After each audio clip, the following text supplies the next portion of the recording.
तो एक चीज हमेशा याद रखें कि आपने बायर को रिटर्न में कीवर्ड कभी भी नहीं देना। उस कीवर्ड को आप कहीं पे लिख लें, अपने पास सेव कर लें, उसका स्क्रीनशॉट लें और उसके बाद वो बायर को भेजें।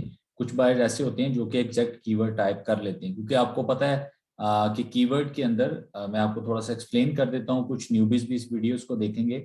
तो हमारा जो कीवर्ड होता है, इवन कि उसमें एक एस लगाने से उसका सर्च वॉल्यूम बढ़ जाता है और एक वर्ड कम करने से उसका सर्च वॉल्यूम बहुत ज्यादा कम हो जाता है। जैसे मैं एक लफ्ज बोलता हूँ बुक और बुक्स, तो इन दोनों का कीवर्ड जो है सर्च वॉल्यूम जो है वो डिफरेंट होगा। तो हमें सैबो के अंदर एग्जैक्ट आप कह लें डिटो कॉपी होनी चाहिए, हम उसको कॉपी करें और पेस्ट करें। लेकिन हमें अमेजोन के एल्गोरिदम में जो सैबो होता जो कीवर्ड होता है उसको हम कॉपी पेस्ट नहीं करते, क्योंकि ये चीज अमेजोन इसको कैच कर लेता है कि ये जो है सस्पिशियस एक्टिविटी हो रही है, जिससे हमारे सेलर के स्टोर को या उसकी लिस्टिंग को नुकसान पहुंचता है। तो आपने हमेशा कीवर्ड का स्क्रीनशॉट अपने बायर को देना है और उसको बताना है कि इसको प्रोडक्ट को सर्च करे, और आप साथ उसको अपनी मेन इमेज प्रोवाइड कर सकते हैं, स्टोर नेम बता सकते हैं, लेकिन उसको ये गाइड कर देंगे प्लीज स्टोर नेम वो अपने कीवर्ड के साथ ऐड ना करे या ब्रांड नेम ऐड ना करे। उसका नुकसान उसके बायर अकाउंट को भी होगा और सेलर की लिस्टिंग को भी हो सकता है। जब वो बायर उस प्रोडक्ट को फाइंड कर लेगा, आपने मिड रेंज कीवर्ड लेने हैं। ज्यादा कोशिश आपने ये करनी है कि जिन कीवर्ड्स के ऊपर सेलर की पीपीसी चल रही हो, स्पॉन्सर एड शो हो रही हो, तो आपने वहां से बाइंग करनी है, क्योंकि स्पॉन्सर्ड के ऊपर ज्यादा अच्छी जो है वो कन्वर्जन आती है जब आप स्पॉन्सर्ड के ऊपर क्लिक करके और सैबो करवाते हैं। तो सैबो का वे क्या है, सबसे पहले आपने एक कीवर्ड बायर को शेयर करना है, जो कि बायर के मेक श्योर करें कि बायर एग्जैक्ट वही कीवर्ड जो है उसको टाइप करे अमेजोन के ऊपर। सेकंड थिंग, बायर उस प्रोडक्ट को ऐड टू कार्ट कर लेगा। ठीक है, ऐड टू कार्ट करेगा, ये मैं अभी आप लोगों को आगे प्रैक्टिकली भी करके दिखाऊंगा। बायर उस प्रोडक्ट को सेलर की प्रोडक्ट को फाइंड करके उसको ऐड टू कार्ट करेगा, और जहां पे सेलर की पोजीशन शो हो रही होगी उसके ऊपर वाली दो प्रोडक्ट्स को, सिमिलर प्रोडक्ट्स को ऐड टू कार्ट करेगा। ठीक है, यानी एक कार्ट होती है बास्केट, उसमें वो उसको ऐड कर लेगा कुछ टाइम के लिए, 3-4 घंटे के लिए उसको उसमें कार्ट में ऐड कर लेगा। एल्गोरिदम को हम ये चीज जज करवाते हैं कि एक ऑर्गेनिकली बायर है जो कि आया हमारी लिस्टिंग पर भी आया, उसने हमारी प्रोडक्ट को भी ऐड टू कार्ट किया, और इसी तरह उसने डिफरेंट सेलर्स को जो कि हमारे एक्चुअल में कंपेटिटर होते हैं उनकी प्रोडक्ट को भी उसने ऐड टू कार्ट कर दिया। वो प्रोडक्ट को ऐड टू कार्ट करेगा, उसके बाद वो उसके ऊपर क्वेश्चन पोस्ट करता है। जो जो सेलर उसने 2-3 सेलर जो उसने ऐड किए होते हैं उसको वो क्वेश्चन पोस्ट करता है। प्रोडक्ट से रिलेटेड कोई भी एक क्वेश्चन हो सकता है। आप एक एयरबड सेल कर रहे हैं या आप मेन शर्ट सेल कर रहे हैं, तो वो इन चीजों से रिलेटेड आपसे, आपकी प्रोडक्ट से रिलेटेड कोई क्वेश्चन पूछ लेता है। आपने ये मेक श्योर करना है कि जब आपके पास क्वेश्चन रिसीव हो, अमेजोन का एल्गोरिथम क्या करता है, समटाइम वो क्वेश्चन सेलर को भेज देता है, समटाइम वो उन क्वेश्चंस को वो बायर जिन्होंने पहले से परचेजिंग की होती है वो उनको सेंड कर देता है। तो आपने एज सुन एज पॉसिबल अगर आपको क्वेश्चन रिसीव हो जाए बायर का, तो आपने उसको आंसर प्रोवाइड कर देना, जो कि पब्लिकली आपकी लिस्टिंग पर लाइव हो जाता है। इसी तरह से वो दूसरे सेलर्स को भी करेगा। जब आप उसका आंसर प्रोवाइड कर दें, उसके बाद बायर जो है वो कुछ रिव्यूज को हेल्पफुल वोट भी क्लिक करता है सेलर की लिस्टिंग के ऊपर, और अगर उसे कोई बैड रिव्यू नजर आए तो वो उसको जाके रिपोर्ट अब्यूज भी करता है। ठीक है, ये हम लोग आगे प्रैक्टिकली भी इसको करेंगे। तो जब ये सारी चीजें कर लेगा, उसके कार्ट के अंदर ज्यादा अच्छा है कि अगर वो 24 आवर्स के लिए उसको ऐड कर ले, लेकिन अगर बायर नहीं विलिंग के वो इस चीज को जो इस प्रोसीजर है इस सारे को करे, 24 घंटे के बाद उस प्रोडक्ट को बाय करे, तो आपने ये मेक श्योर करना है कि वो बायर जो है आपका कम से कम 3-4-5 घंटे के लिए प्रोडक्ट को अपने कार्ट में ऐड रखे, जो उसने स्पॉन्सर ऐड से बाय की होगी, क्वेश्चन आंसर पोस्ट किए होंगे, आपने उस बायर ने उसको कार्ट में रखी होगी। 4-5 घंटे के बाद वो हमारी प्रोडक्ट जो आपके सेलर की होगी उसका ऑर्डर प्लेस कर देगा, और जो कंपेटिटर होंगे उनकी प्रोडक्ट को आपके अपने कार्ट में से रिमूव कर देगा। तो ये सैबो का प्रॉपर वे है। आपने इसी तरीका कार को, सेलर अगर आपको कोई कीवर्ड दे या सेलर खुद इस वीडियो को देख रहा हो, तो आप एक पहले अपने कीवर्ड, मिड रेंज कीवर्ड जिनका सर्च वॉल्यूम 10,000 से नीचे नीचे है, 10,000 से नीचे नीचे है, आपने उनको टारगेट करना है। वो मिड रेंज कीवर्ड में आएंगे और उनके ऊपर आपने सैबो करवाने हैं। मेन जो आपका कीवर्ड हो उसको सबसे एंड पे उसके ऊपर करें, क्योंकि अगर आप स्टार्ट में ही मेन के ऊपर फोकस करेंगे, सैबो करवाने शुरू कर देंगे तो आपका जिस बजट कंज्यूम होगा आपको उसका कोई खातिर खा फायदा नहीं होगा। तो इस चीज को मेक श्योर कीजिएगा कि आपने जो अपना एक बजट सेट किया हो डेली का, उसको मिड रेंज कीवर्ड्स के ऊपर आप उसको करवाएं, ताकि आपको उसकी जब आपके मिड रेंज कीवर्ड्स रैंक होने शुरू होंगे, आपका मेन कीवर्ड भी आहिस्ता आहिस्ता पुश होगा, उसको भी मिलने शुरू होंगे। कलेक्टिवली आपको जब सेल्स आ रही होंगी, जैसे मिड रेंज कीवर्ड से डेली की आपको हर कीवर्ड से आपके पास 4 कीवर्ड हैं, एक आपका मेन कीवर्ड है, टोटल 5 कीवर्ड है। तो अगर मेन कीवर्ड के ऊपर 20 सेल्स आपको आती हैं या 15 सेल्स आती हैं, और मिड रेंज कीवर्ड के ऊपर किसी के ऊपर 7 आ रही हैं, किसी के ऊपर 6 आ रही हैं, किसी के ऊपर 5 आ रही हैं, तो अगर आप मिड रेंज कीवर्ड्स को रैंक करवा लेते हैं, उसका फायदा ही होगा कि आपकी ओवरऑल सेल्स बहुत ज्यादा बढ़ जाएंगी, क्योंकि आपके सारे कीवर्ड जो हैं वो रैंक हो चुके होंगे, स्पॉट्स के ऊपर बैठे होंगे। तो आपको जो भी बायर एक कीवर्ड टाइप करेगा, आपकी प्रोडक्ट वहां पे शो हो रही होगी, तो वो वहां से बाय कर लेगा। एक जो सबसे ज्यादा इंपॉर्टेंट चीज है वो ये है कि सैबो के बाद कभी भी रिव्यू प्रोवाइड नहीं करना, ठीक है। सैबो हमेशा विदाउट रिव्यूज होता है। एल्गोरिदम के ऊपर जब बायर पहले से इतने ज्यादा स्टेप फॉलो करता है और उसके बाद वो आके उसके बाद वो उसके ऊपर रिव्यू भी प्रोवाइड करे, तो एल्गोरिदम इसको फौरन से कैच कर लेता है और सेलर को ये जो हमारा अकाउंट सस्पेंड है रिव्यूज मैनिपुलेशन के लिए, वो सेलर्स का अकाउंट सस्पेंड कर देता है। तो हमने ये चीज नहीं करनी कि हम रिव्यूज भी प्रोवाइड कर रहे हो सैबो के बाद। सेलर जो हो वो मेक श्योर करें कि सैबो के बाद रिव्यू नहीं लेने, और लिस्टिंग प्रमोटर और एजेंट्स जो भी हैं ये मेक श्योर करेंगे कि सेलर अगर उसको नहीं पता तो उसको बताएं कि सैबो के बाद रिव्यू नहीं लेना। यहां से चैप्टर 2 स्टार्ट होता है एलीट सैबो का। एलीट सैबो क्या होता है?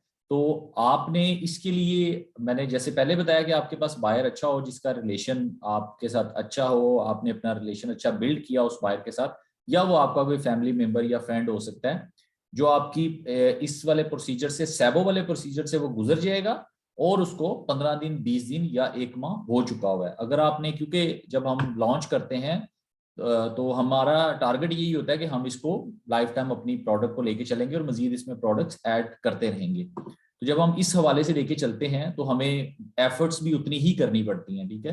तो जब एक बायर या रिलेटिव या फ्रेंड आपका कोई भी है जिसने आपकी प्रोडक्ट बाय की है प्रॉपर सैबो करके, और उसको 15 दिन, 20 दिन या 1 माह हो चुका हुआ है, ज्यादा अच्छी बात है कि अगर 1 माह हो चुका हो, अदरवाइज आप 20 दिन के बाद भी एलीट सैबो का प्रोसीजर स्टार्ट कर सकते हैं।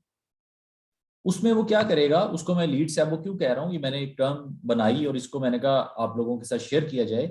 उसको लीड सैबो हम लोग इसलिए कहेंगे कि सैबो वाला प्रोसीजर वो फॉलो कर चुका होगा। अब चूंकि वो बायर क्या करेगा, वो अपनी ऑर्डर हिस्ट्री में जाएगा, अमेजोन अकाउंट के अंदर ऑर्डर हिस्ट्री में जाएगा, वो कोई कीवर्ड नहीं टाइप करेगा आपका, अपनी ऑर्डर हिस्ट्री में से ही आपकी प्रोडक्ट को, क्योंकि उसके पास शो हो रहा होगा कि उसने ये प्रोडक्ट प्लान डेट को खरीदी है, तो वो उसको दोबारा से अपनी ऑर्डर हिस्ट्री में से जाके उसको बाय करेगा, ठीक है। ऑर्डर हिस्ट्री में से जब वो बाय करेगा, वो प्रोडक्ट उसके पास डिलीवर होगी, डिलीवर होने के बाद वो 5 to 7 डेज के बाद उसके ऊपर रिव्यू लिखेगा, ठीक है। अब बात आती है रिव्यू की।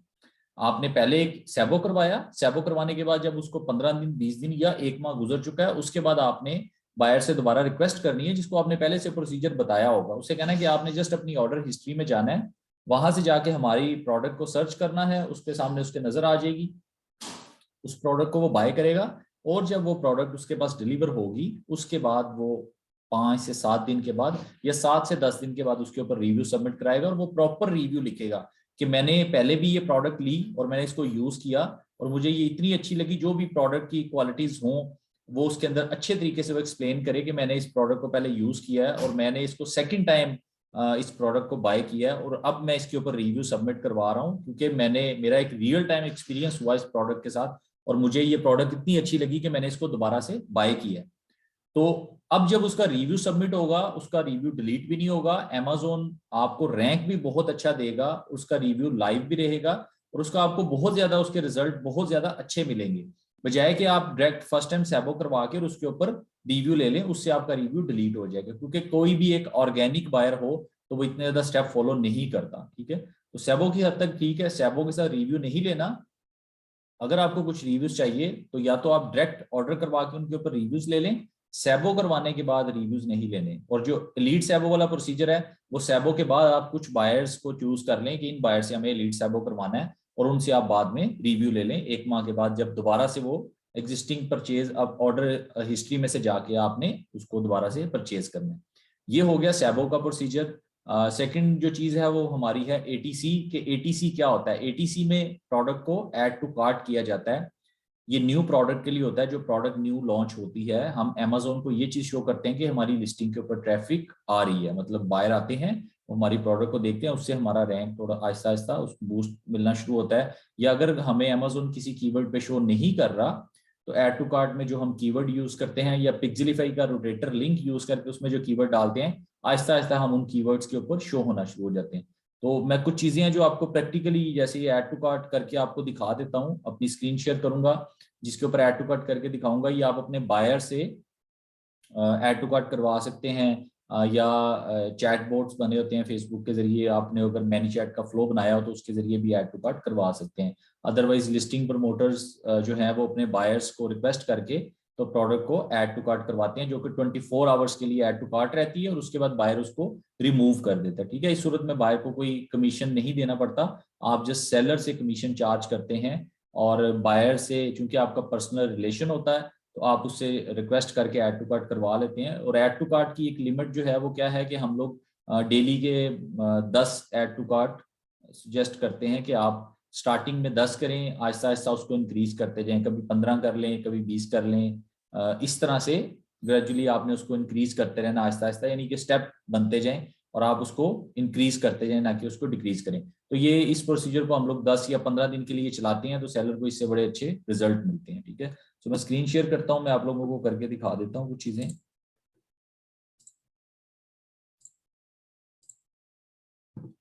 ये जैसे मेरे पास अमेजोन का एक अकाउंट, अमेजोन मैंने amazon.com ओपन किया हुआ है। तो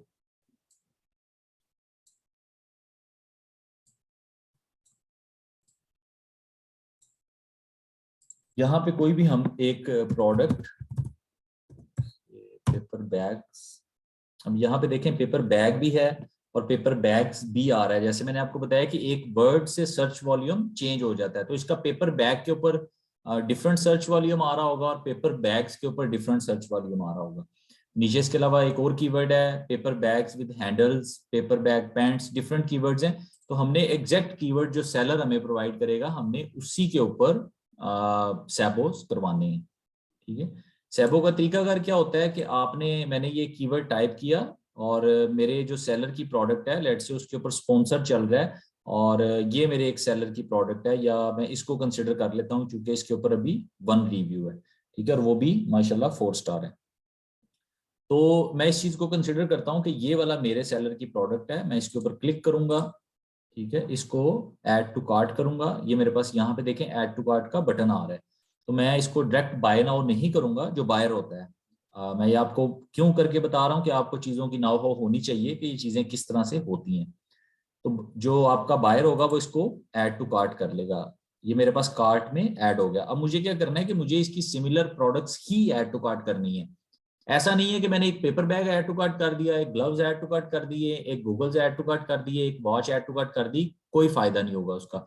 हमेशा add to cart related product करते हैं, जो सिमिलर प्रोडक्ट आपकी आपके सेलर की हो और दूसरे बंदे भी वही प्रोडक्ट बेच रहे हो, तो आपने उसी प्रोडक्ट को ऐड टू कार्ट करना है। जैसे मैंने ये मेरे सेलर की प्रोडक्ट है, मैंने इसको ऐड टू कार्ट कर लिया। इसी तरह से मैं यहाँ पे जो इसके अलावा दूसरे सेलर होंगे, जैसे ये फर्स्ट पेज के ऊपर एक Amazon चॉइस वाला आ रहा है, तो मैं इसकी लिस्टिंग पे जाके इसको भी ऐड टू कार्ट करूंगा। ये मैंने इसको ऐड टू कार्ट किया है। ठीक है, इसके साथ सेलर क्या करता है, जो बायर होता है, बायर जैसे इसके कुछ रिव्यूज हैं तो वो इन रिव्यूज पे जाएगा, यहाँ पे कुछ रिव्यूज को देखेगा, थोड़ी देर स्क्रॉल डाउन करेगा, चेक करेगा, अगर उसको कोई रिव्यू अच्छा लगता है, जैसे ये एक रिव्यू लिखा हुआ है और यहाँ पे 53 पीपल्स ने इसको हेल्पफुल भी किया हुआ है, तो वो भी इसको हेल्पफुल क्लिक कर देगा। अभी तो ये मुझसे लॉगिन मांगेगा क्योंकि मैंने अकाउंट लॉगिन नहीं किया हुआ। तो जस्ट फॉर मैं आपको प्रैक्टिस किया, उसने हेल्पफुल पे क्लिक कर दिया। अगर कोई इसको रिव्यू अच्छा नहीं लग रहा तो उसको रिपोर्ट व्यूज पे क्लिक कर देगा, तो यहाँ पे भी वो 2-4 रिव्यूज को हेल्पफुल मार्क करेगा। आपकी लिस्टिंग पे अगर कोई रिव्यू हो तो वो उसको भी हेल्पफुल मार्क कर सकता है। इसी तरह से एक और यहाँ से सेलर ले लेते हैं जिसके रिव्यूज थोड़े अच्छे हों, इसको हम ऐड टू कार्ट कर लेते हैं अपने साथ। ठीक है, इसकी लिस्टिंग पे जाके वो रेटिंग जो रिव्यूज होंगे, अगर उसको कोई रिव्यू अच्छा लगेगा तो वो उसको हेल्पफुल पे उसके क्लिक कर सकता है। क्लिक करने के बाद इसको भी ऐड टू कार्ट कर लेगा। अब क्या हुआ कि मेरे पास यहाँ पे 3-4 प्रोडक्ट्स जो हैं वो ऐड टू कार्ट हो चुकी हैं। ठीक है, अब मैं अपने कार्ट में जाऊंगा। ये कुछ देर बाद की बात है। बायर जो है वो क्वेश्चन आंसर कैसे पोस्ट करते हैं ये भी मैं आपको दिखा देता हूँ। जैसे मेरे पास ये एक प्रोडक्ट है, लेट्स से ये प्रोडक्ट है, ठीक है। तो यहाँ पे बॉटम में बायर को एक्चुअली इन सब चीजों का पता होता है। अगर आपका कोई रिलेटिव है तो आप फिर यही है कि इस वीडियो का ये क्लिप काट के उसको भेज दें कि भाई इस तरह से इस प्रोसीजर को फॉलो करना है। तो यहाँ पे नीचे ये देखिए यहाँ पे क्वेश्चन है। तो मैं यहाँ पे जैसे मैं ये एक क्वेश्चन पूछ लेता हूँ।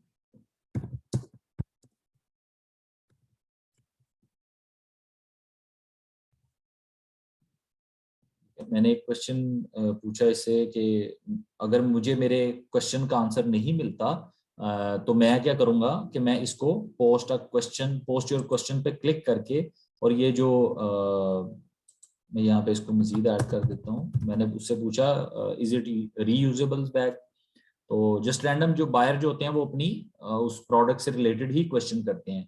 तो मैंने ये क्वेश्चन करने के बाद इसको पोस्ट कर दूंगा जो कि सेलर के पास चला जाएगा, और उसके बाद सेलर वो उसके ऊपर रिप्लाई देगा, ठीक है। ये मुझे एरर ऑप्शन क्यों देता है कि मैंने अभी अपना अकाउंट साइन अप नहीं किया हुआ। तो जो बायर होता है वो चूंकि उसने अकाउंट लॉग इन किया होता है तो उसको ये ऑप्शन नहीं आता और उसका क्वेश्चन पोस्ट हो जाता है। उसके बाद उसको रिप्लाई आता है और रिप्लाई आने के बाद उस प्रोडक्ट को वो बाय कर लेता है, ठीक है। तो यहीं पे उसके जो क्वेश्चन होते हैं, क्वेश्चन आंसर उनके यहीं पर शो हो रहे होते हैं, या इसके नीचे भी अगर हम लास्ट पे जाते हैं तो उसके ऊपर यहाँ पे उसके कुछ क्वेश्चन जो होंगे वो शो हो रहे होते हैं। ये रिलेटेड वीडियो होती हैं, ये भी हम लोग पोस्ट करवा लेते हैं। यहाँ पे देखें ये क्वेश्चन शो हो रहे हैं, समटाइम ये ऊपर शो हो जाते हैं, समटाइम ये नीचे शो हो जाते हैं। तो यहाँ पे लोगों ने question you need to get your dimension right, और उसके बाद नीचे उसने ये इसका रिप्लाई दिया हुआ, इसी तरह से दूसरे बंदे ने दिया हुआ। तो यहाँ पे डिफरेंट, इवन के इन क्वेश्चंस को भी अपवोट करवाया जा सकता है, तो वो क्वेश्चन आपका टॉप पे आ जाता है। तो ये डिफरेंट वेज हैं ये ऐड टू कार्ट करने का। इसके बाद ये ऐड टू कार्ट का जस्ट प्रोसीजर है। अगर हमारा सेलर की रिक्वायरमेंट ये है कि मुझे जस्ट ऐड टू कार्ट चाहिए, तो आप सिर्फ यही प्रोसीजर फॉलो करा के इसका स्क्रीनशॉट, जैसे मैं गो टू कार्ट में जाऊंगा, बायर आपको यहाँ पे आके इसका एक स्क्रीनशॉट लेगा और आपको ये जैसे मैं इसका अब एक स्क्रीनशॉट लूंगा। लेट्स से मैं बायर हूँ, तो मैंने ऐड टू कार्ट करने के बाद इसका स्क्रीनशॉट लिया और लिस्टिंग प्रमोटर को भेज दिया कि भाई ये ले मैंने आपका काम कर दिया। तो 24 आवर्स ये ऐसे ही बायर इसको छोड़ देगा, ऐड टू कार्ट में रहेगा, उसके बाद वो आके इसको डिलीट कर देगा। तो इसी तरह से आपने डिफरेंट बायर से, जैसे डेली के 10 बायर होंगे तो उनसे आपने ऐड टू कार्ट करवाना होता है। सेकंड जो हमारा सैबो था, तो सैबो का प्रोसीजर भी यहीं से आगे स्टार्ट होता है। बायर ने क्वेश्चन किया, ऐड टू कार्ट किया, 4-5 घंटे के बाद वो क्या करेगा कि वो हमारी प्रोडक्ट, जैसे ये वाली प्रोडक्ट थी, इसको वो इसका ऑर्डर प्लेस कर देगा। ये 4-5 घंटे बाद ये जैसे ये दूसरी 2 प्रोडक्ट हैं इसको भी डिलीट कर देगा, इसको भी डिलीट कर देगा जो दूसरे सेलर्स की होंगी, और हमारी जो प्रोडक्ट होगी उसके बाद उसको अप्लाई नाउ करके इसका ऑर्डर प्लेस कर देगा। तो उसके बाद बायर के पास प्रोडक्ट आ जाएगी, वो उसको यूज करेगा, सेलर उसको रिफंड कर देगा। अगर हमारा ये बायर एलीट से अबो वाला होगा तो हम इसी बायर से इसकी परचेज हिस्ट्री में जाके इसको इससे जो है वो दोबारा से बाइंग करवाएंगे और उसके ऊपर रिव्यूज लेंगे। तो आज की वीडियो में मेरा ख्याल है आपको ये चीजें क्लियर हो गई होंगी कि सैबो क्या होता है, एलीट सैबो क्या होता है, और ऐड टू कार्ट क्या होता है। तो ये सारी चीजें हम अपने सेलर्स के लिए जो उनकी रिक्वायरमेंट्स होती हैं उसको फुलफिल करते हैं, और एथिकली इन चीजों के अंदर रहना होता है। आपको एक एक स्टेप ध्यान से करवाना पड़ता है, उसका स्क्रीनशॉट लें, गूगल शीट मेंटेन करें, जो कि हम पिछले वीडियो में मैं आप लोगों को बता भी चुका हूँ कि किस तरह से गूगल शीट्स बनाई जाती हैं, उनका डाटा किस तरह से होता है। तो आप उस तरह से अपना एक डाटा बनाएं, जो बायर आपके साथ सेंड करें आप उस सारी की सारी चीज़ों को सेलर को भी शो करें, ताकि उसका ट्रस्ट बिल्ड हो आपके ऊपर कि वो जो उसने आपको पैसे दिए हुए हैं वो आप उसके मुताबिक काम कर रहे हैं। क्योंकि हमें हमारी करेंसी आपको पता ही है, जब एक सेलर हमें डॉलर के अंदर पे करता है तो हमें अच्छी खासी अमाउंट मिलती है काम करने के लिए। तो हमारा ये अखलाकी फर्ज है कि हम उसके काम को अच्छे तरीके के साथ, पूरी दयानतदारी के साथ काम करके उस तक डिलीवर करें उस काम को, ताकि वो आपकी रिकमेंडेशन दूसरे सेलर्स को दे, एनेबलर्स के ग्रुप में दूसरे लोगों को करे, और आपके पास मजीद काम आएगा। अगर आप एक सेलर का काम नहीं ठीक करेंगे और ये जो उसने रिक्वायरमेंट्स आपको दी होंगी फुलफिल नहीं करेंगे, पैसे लेके गायब हो जाएंगे, रिप्लाई नहीं देंगे उसको, तो क्या होगा, या तो वो एनेबलर्स की सपोर्ट पे आपका प्रॉपर केस हाईलाइट करके आपको ब्लैकलिस्ट करवा देगा, और आपके पास एक इतने पूरे पाकिस्तान में आपके लिए एक अपॉर्चुनिटी क्रिएट की गई है पैसे कमाने की, घर बैठ के आपके लिए वो माजरत के साथ बंद हो जाएगी। तो आपने यहाँ पे अखलाकी पहलू देखने हैं, नो मैटर के अगर आपकी जेब में से भी 100 रुपए लग जाते हैं या 2 4 10 डॉलर लग जाते हैं, लेकिन आपका क्लाइंट सेटिस्फाई है तो वो आपको मजीद $1000 का काम ला देगा। ना कि आप वो मुर्गी ज़बह कर दें, अंडे खाएं, मुर्गी को ज़बह करने की कोशिश ना कीजिएगा। तो वो मुर्गी आपको फायदा देती रहेगी, इवन कि वो दूसरी मुर्गियां भी लेके आएगी, दूसरे मुर्गे भी लेके आएगी। तो इसलिए अंडे खाएं, मुर्गी ज़बह ना करें, काम को अच्छे तरीके के साथ डिलीवर करें। और इंशाल्लाह मिलते हैं नेक्स्ट वीडियो में एक नए टॉपिक के साथ। तो होप्स हो कि आप लोगों को समझ आ रही होगी। Thank you so much. Allah Hafiz.